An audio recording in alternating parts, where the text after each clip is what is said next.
करता हूँ मियो अकेडमी पर। आइए हम इस वीडियो के माध्यम से है आरबीएसई बोर्ड की प्रयास वर्कबुक की असेसमेंट नंबर 3 है, यहाँ पर सॉल्व करेंगे। अब तक हमने जो वर्कशीट में सीखा है, यदि उनको आपने ध्यान से सीखा होगा और आपने लर्न करने की कोशिश की होगी, सीखने की कोशिश की होगी, तो you can solve this worksheet easily. आपको यहाँ पर इस वीडियो को देखने की कोई ज़रूरत लगेगी नहीं।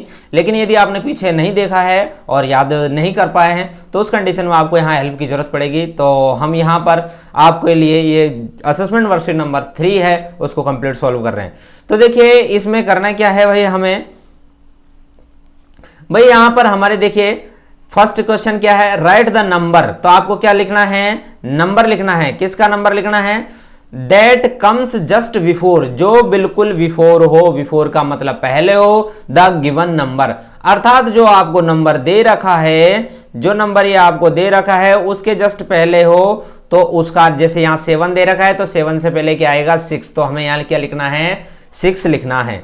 अभी हमें यहाँ क्या लिख रखा है, FOUR 4 मीन्स 4। ओके, तो यहाँ पर 4 से पहले क्या आता है, 4 से पहले क्या आता है भाई, 3 आता है ना, 1 2 3 4। तो 4 से पहले 3 आया, तो यहाँ पर हम यहाँ 3 लिखेंगे। ओके, तो इस प्रकार हमें अपने स्टूडेंट्स को, अपने जो विद्यार्थी है उनको ये सॉल्व करवाना है। This video is mainly for the teachers, tutors and the guardians. Okay, तो देखिए मिलते हैं नेक्स्ट क्वेश्चन में फिर।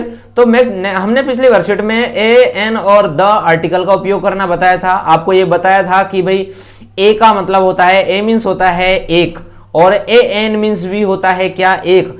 ए मीन्स भी एक, एन मीन्स भी एक, दोनों का मतलब क्या होता है, एक होता है।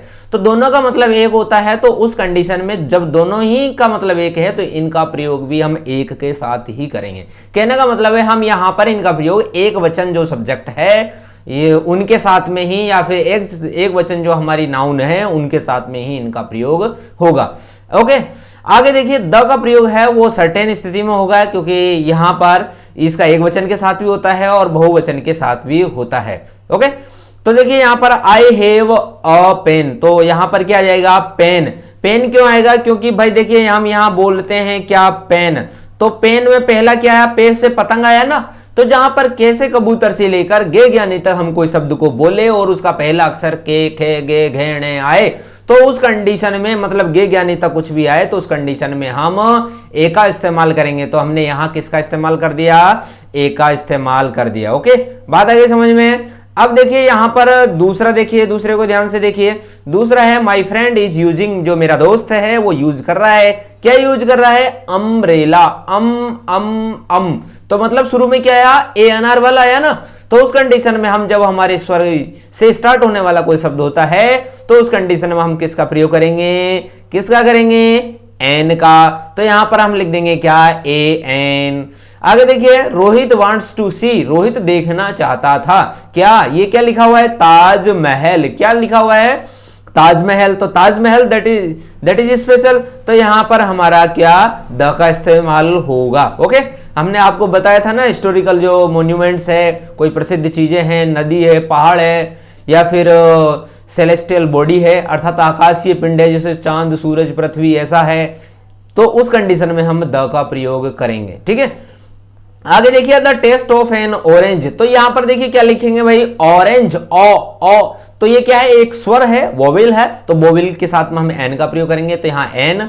और ये है हवा महल, तो हवा में है पहला आएगा ना भाई, है से हनुमान या है से हाथी, तो ह आएगा। तो उस कंडीशन में यदि वो स्पेशल नहीं है तो हम यहां पर ए का प्रयोग करेंगे, लेकिन यहां हमारा क्या है, हवा महल। तो हवा महल एक हिस्टोरिकल मॉन्यूमेंट्स है, ठीक है, हिस्टोरिकल बिल्डिंग है, तो हिस्टोरिकल बिल्डिंग है तो यहां पर हम द का इस्तेमाल करेंगे, तो द हो जाएगा the Taj Mahal is in Jaipur. जो ताजमहल है क्या, नहीं, हवा महल इज इन जयपुर, जो हवा महल है वो जयपुर में है। ओके, अब आते हैं हम क्वेश्चन नंबर 3 पर। भाई क्वेश्चन नंबर 3 को ध्यान से देखिए।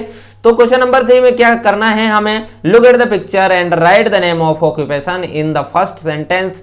तो हमें क्या करना है, आपको ये पिक्चर दिखाई दे रही है दो, तो दो पिक्चर में दिखाई दे रहा है, तो पहले पिक्चर को देखकर उनका जो ऑक्यूपेशन है वो हमें निर्धारित करना है। चित्र के आधार पर हमें देखना है कि ये आदमी करते क्या हैं, अपनी आजीविका चलाते कैसे हैं, पैसे कमाते कैसे हैं। तो देखिए यहाँ पर ऑक्यूपेशन है, ऑक्यूपेशन का मतलब होता है व्यवसाय। जैसे आपके ज्यादातर के क्या है, खेतीबाड़ी है, तो किसानी का ये व्यवसाय है, कोई दुकानदारी का काम करता है, कोई व्यापारी का काम करता है, तो दैट इज कॉल्ड ऑक्यूपेशन। जैसे आई एम टीचर, मैं टीचर हूं, तो यहां पर ये मेरा ऑक्यूपेशन हो गया। ओके, तो देखिए इन फर्स्ट सेंटेंस, तो फर्स्ट सेंटेंस में हमें ऑक्यूपेशन लिखना है, और फिर ही और सी इन द सेकंड सेंटेंस, और दूसरे सेंटेंस में क्या लिखना है हमें, ही और सी।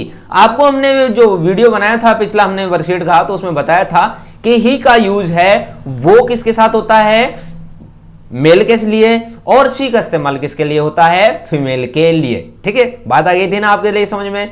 जैसे सीता, सीता क्या है, फीमेल, तो यहां सी का इस्तेमाल करेंगे। दूसरा है जैसे हनुमान, तो ये क्या है, मेल है, लड़का है, पुरुष है, तो उस कंडीशन में किसका इस्तेमाल करेंगे, ही का।